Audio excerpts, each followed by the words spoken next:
Hello, this is Simcha Rachel, and I've claimed the word holy culturist, the embodiment of, and what that really means to me is being a ritualist of what it means to be whole and holy.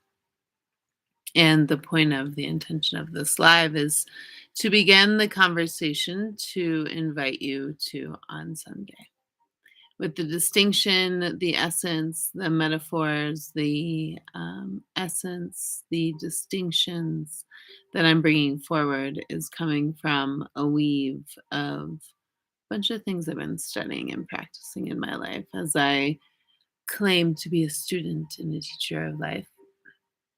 Everything I'm doing, I've given it a higher purpose, a grander purpose by being a student to then teach everything I find as I come to vitality, as I recover, as I divorce other and divorce self, as I have been quite obsessed with learning as much as I can about humanity and expressing it, articulating it, creating it how I want, how I desire, how I think this world should work. So the distinction I bring is the combination of judgment and mercy. And there's part of a study in the mystic Judaism land. I'm in a mostly women's circle. And we study the wholeness of images of space, of place, of time, of life. And with that, there is um, the right and the wrong, the good and the bad. There's the East and the West. There's masculine and feminine. There's these opposites that create whole pictures. And even within those, good and bad, there's variety. And so, on one side of the tree of life, I'm studying Kabbalah and doing meditation. On the other side, one side's judgment, one side's mercy. And when I think of those being together, one's on the right shoulder and the other's on the left. And to really have those be the space and the place of those essence, of those ways of being, of those embodiment, of the wisdom and the medicine of these big grandiose things that have variety. Judgment is just discern, as well as it can be deep judgment, it can be comparison, it can come with rage, it can come with guilt and shame, it can come with so many emotions, and judgment brings justice. And so the judgment side being with the mercy, the love, and also the enabler and the easy forgiven, always hurt.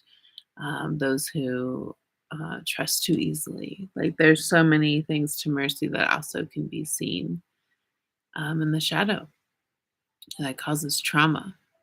There's joy and trauma on both sides, pleasure and drama, purpose and drama, trauma.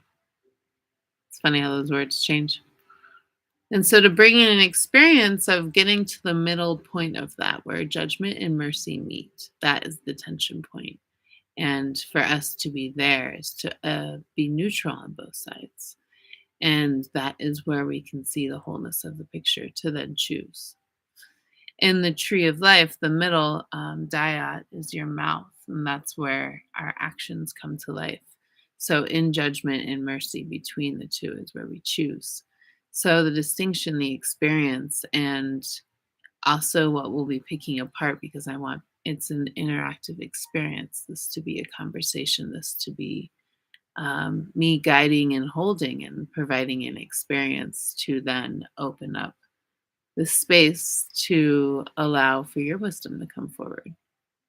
Something that I am really connected to is that I have no idea, and no one has any idea, and we're all doing the best that we can. And how easy is it for us to see how someone else is living and look to try and be more like that to have the results that they have? If we're looking at distinctions and creating our own meanings, our own practices, our own ritual, our own symbolism, our own practice, our own ways of being, it creates our authenticity. It creates our essence. It creates us being able to live more authentically and free. And so whenever we look at this is how I should be like, or could be like, or This is what everyone's telling me. We let the judgment come from a place outside of us. And so, how do we choose as authentically as possible? That's what we will be revealing and diving into and experience a ritual of grounding, of connecting, of revealing, um, of expressing. And what you bring is whatever your ritual tools are. I was thinking about it in the opening. I was like, well, dependent on who's there, we might have some drums, or we might have some elements. We might have some land, we might have some water, we might have some plants, we might have some crystals, we might have some prayer. That opening gets to be crafted by those who are there and their intentions. For the expression, we could have painters, we could have poets, we could have writers, we can have movement people, we can have dancers, we can have musicians again, we can have um, mathematicians. There's so many different ways of expression, of figuring.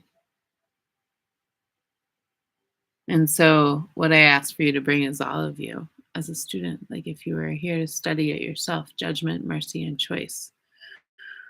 And you're going to create a ritual and experience around it alongside me, knowing that there's a grounding, there's a revealing, there's a connecting, and there's an expressing. And then, after that, it's like, how do we morph this together in some sort of forward movement for ourselves? How do we have this be more than just time we spend together, even though that would be enough? But how do we use it in our life? I'm going to be offering this once a month based off of whatever's real and relevant. I feel like I'm connected to the collective consciousness based off of just being connected to rad people who ask each other how our heart is and how our spines are, and every morning. So there's like a true connecting in with the collective. And I will be offering this as I build, as I craft, as I set up shop, as I work with other people who want to create programs and shops and resources and videos and private spaces and all the things. If you want to work more closely with me, if I'm articulating your brand, creating some fine art out of you or some old pictures, if you don't know what any of my personal work is, this Holy Life, holy spelled weird, is where you go for all the things. I have a school, a community, and the intention is for people to open up their groups and make money based off of their studying and teaching of life, to teach whatever they're doing. It's really for human servants, human creatives, people who can teach and want to serve. And then there's also a study with me, particular. I'm going to be selling other people's stuff in the shop. There's the stage, which is a podcast, which is coming together in panels, which is collaborating in some way. And I'm forgetting one right now. That's good. This Holy Life, it's all the S's. It's based in Shabbat. My name's Simcha. And that's all I have for you today. I wanted to be short and sweet and lay down the seeds. Sunday at 9 a.m. Mountain Time. If you have any questions, let me know. You have to register to get the link. And this is my first time doing it in this way. And I'm looking at how can I make it easy for everyone to know and simple for me, where everything does not need to feel grandiose. If you have any wise words, I am here to listen to them. I love you. Thank you for tuning in, spending 9 minutes with me. You are holy and you are magnificent.